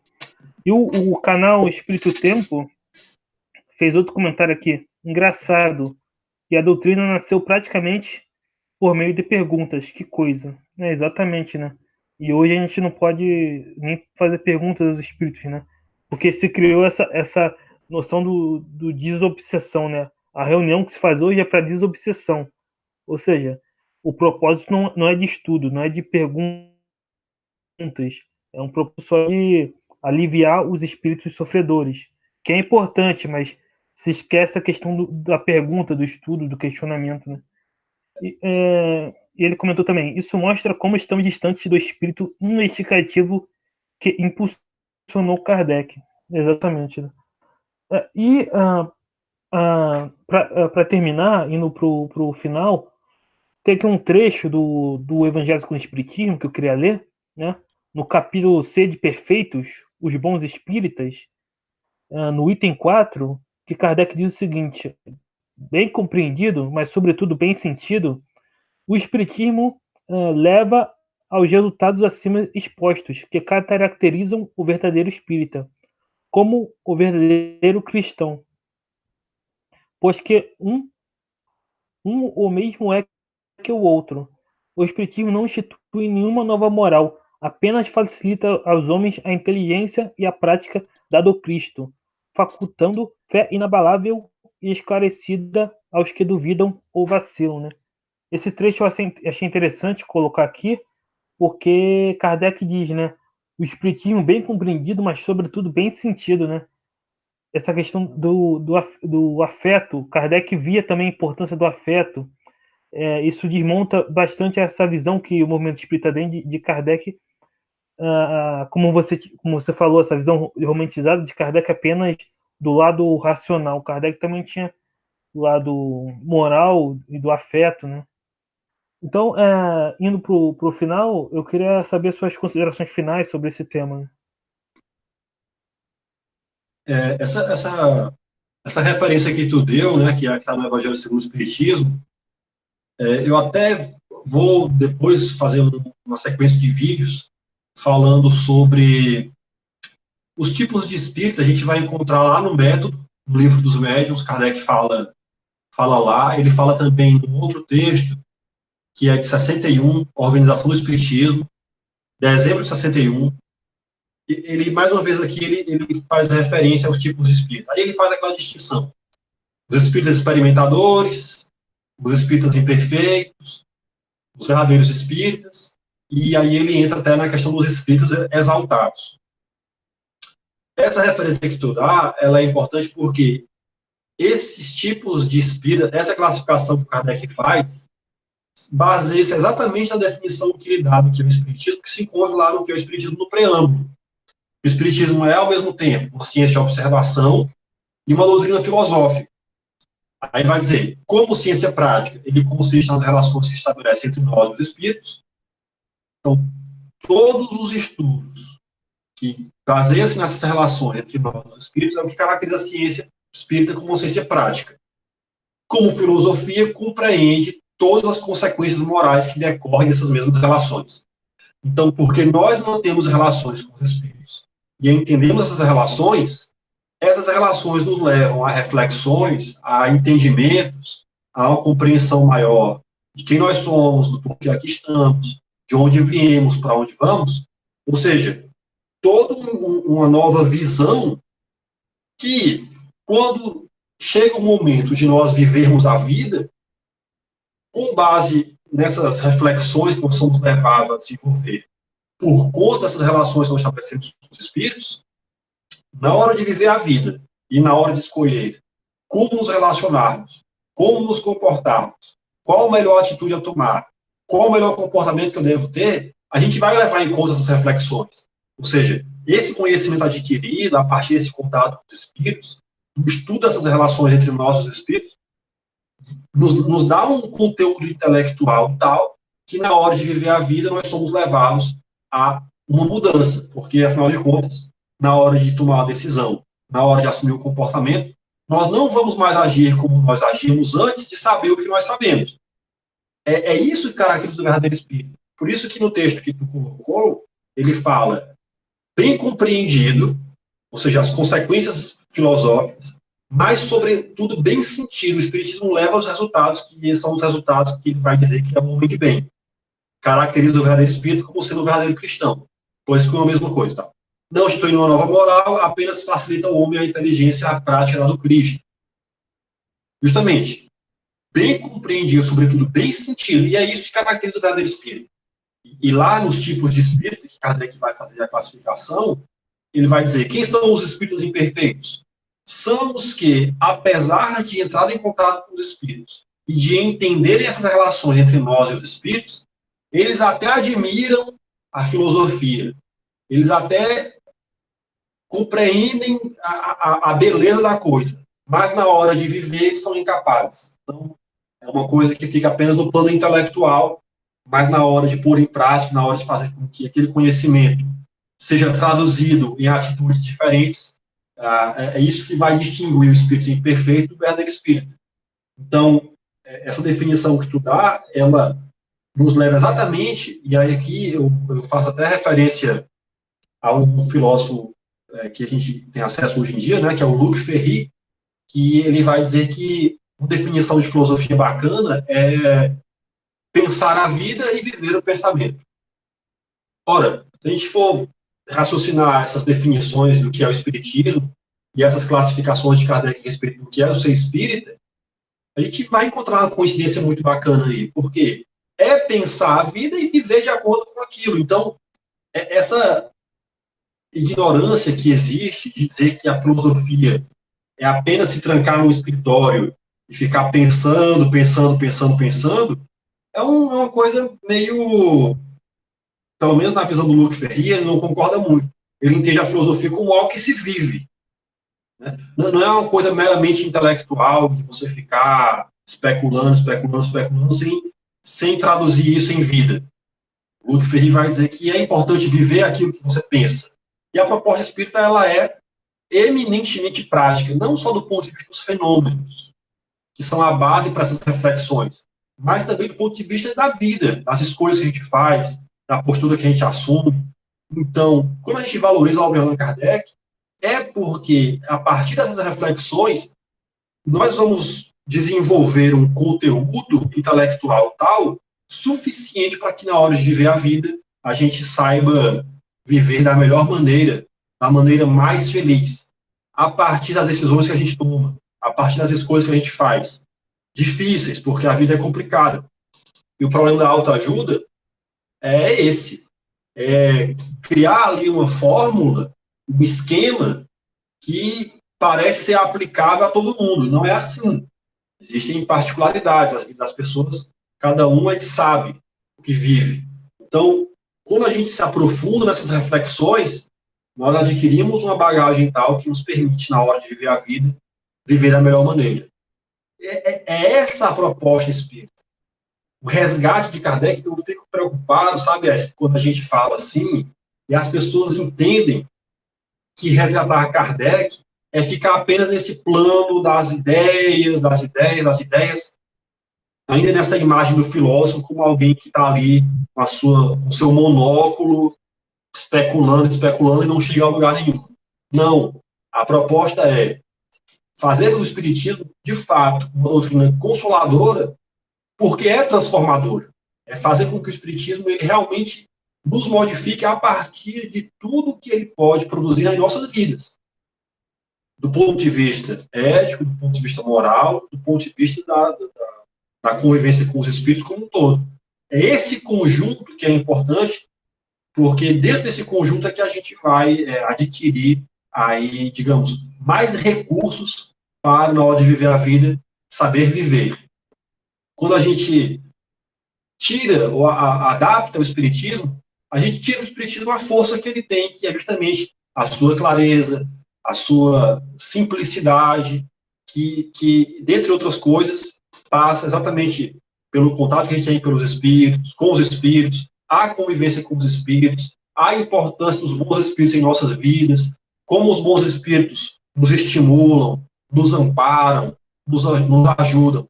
Eu sinto muito pelos espíritas que eu tenho contato, pessoas se acham, Eric, veja como é um problema sério a nossa formação aqui no Brasil.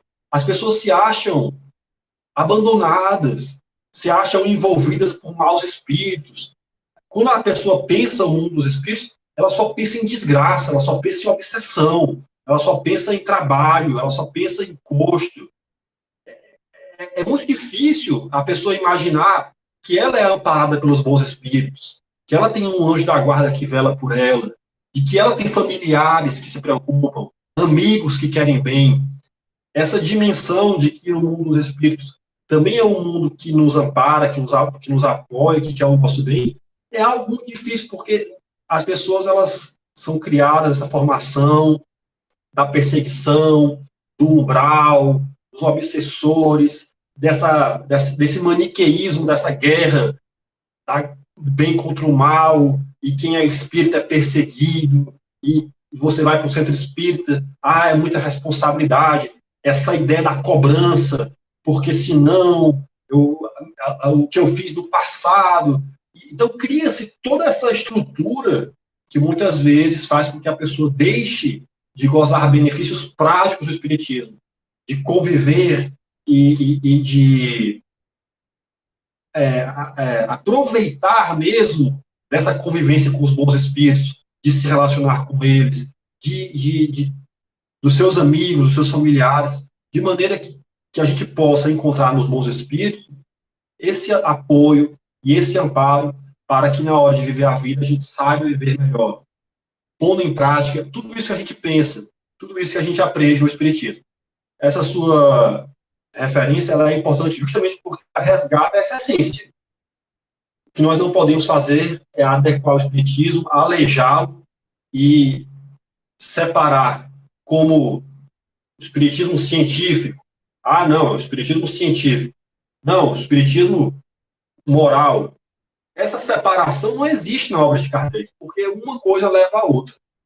O espírito imperfeito é exatamente o incapaz de traduzir as consequências morais que existem a partir dos fenômenos. Eles ficam apenas na superficialidade da coisa e não se modificam. Nós não podemos fazer isso, nós não podemos aleijar o espiritismo, nós não podemos desmembrá-lo. Aliás, faz parte dessa narrativa a criação desse tríplice aspecto do espiritismo, que Allan Kardec nunca fez essa referência, né, no tríplice aspecto. Ele vai colocar exatamente como eu citei aqui no que é o espiritismo, no preâmbulo, é ao mesmo tempo uma ciência de observação e uma doutrina filosófica a partir das consequências morais que nós somos levados a desenvolver a partir desse entendimento que nós adquirimos por conta dos fenômenos que nós entramos em contato. Por que nós entramos em contato com os espíritos? Porque nós experimentamos o fenômeno. Porque essa realidade ela se demonstra para nós de uma forma inquestionável, não, mas palpável a partir das experiências.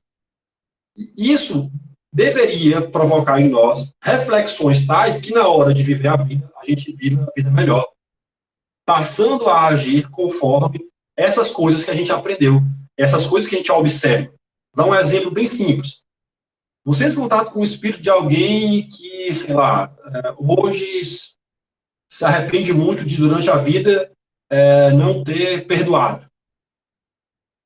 Bom, se a gente está vendo na prática um espírito demonstrando para nós todas as consequências do fato de não perdoar, na hora que nós somos chamados a viver a vida, ou seja, na hora que alguém nos magoa, na hora que alguém nos ofende, na hora que alguém nos faz mal, a nossa disposição para perdoar não é apenas uma questão impositiva de uma moral que nos manda perdoar. Não, é porque a gente está vendo, a gente viu, a gente observou o fenômeno, a gente constatou uma realidade na qual, quando a gente não perdoa, aquilo tem consequências. Então, na hora de decidir entre perdoar ou guardar a mágoa, entre perdoar e guardar o rancor, essa bagagem intelectual adquirida a partir da observação do fenômeno, essa bagagem nos permite justamente dizer, não, apesar da dificuldade que eu tinha para perdoar, eu vou perdoar porque eu estou vendo. O fenômeno me demonstra isso. Eu tenho agora um conteúdo intelectual tal que me permite ter uma atitude diferente. E é isso que nós vamos fazer, ter uma atitude diferente a partir das reflexões que a gente adquiriu a partir do fenômeno que a gente teve contato. Exatamente, né? A sua câmera saiu. Deixa eu ver Mas aqui. é exatamente isso. O, a- no Espiritismo tem um trecho onde Kardec chega a falar que a moral espírita ela tem uma base científica, né? Exatamente porque não é uma moral impositiva, como você falou.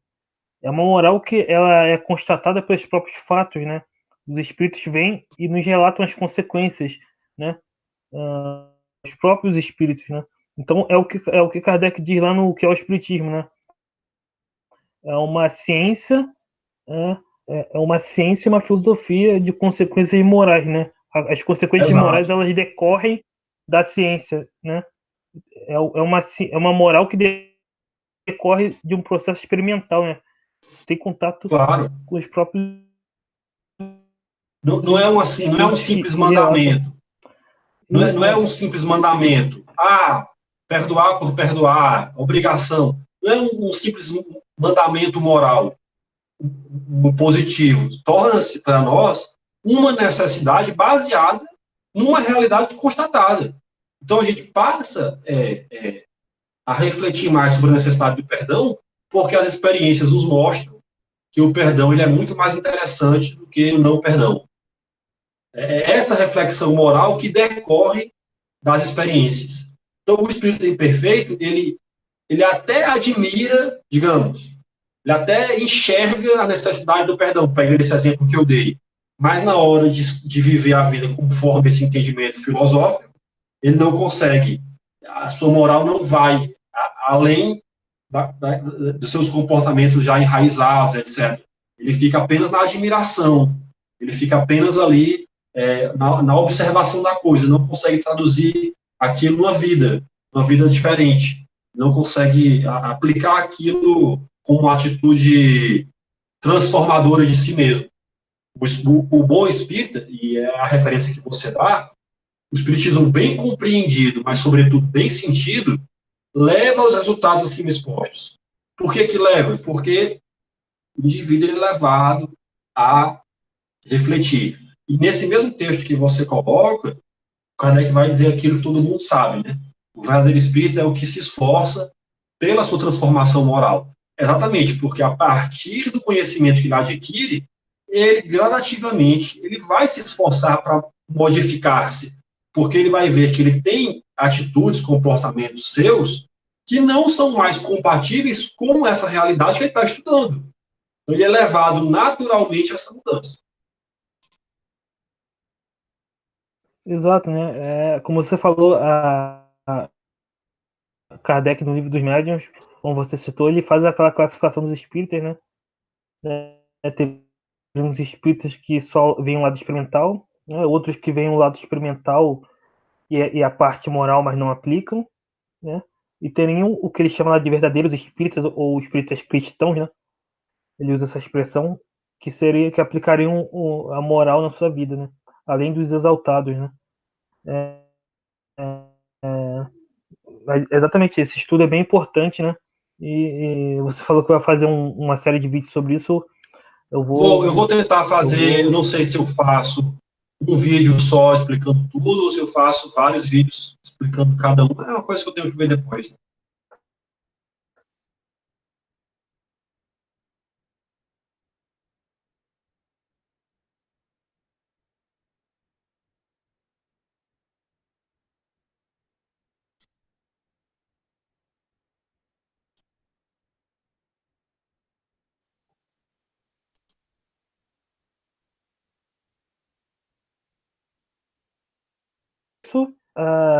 então inscreva, compartilhe, no canal Mesa Girando do Rafael.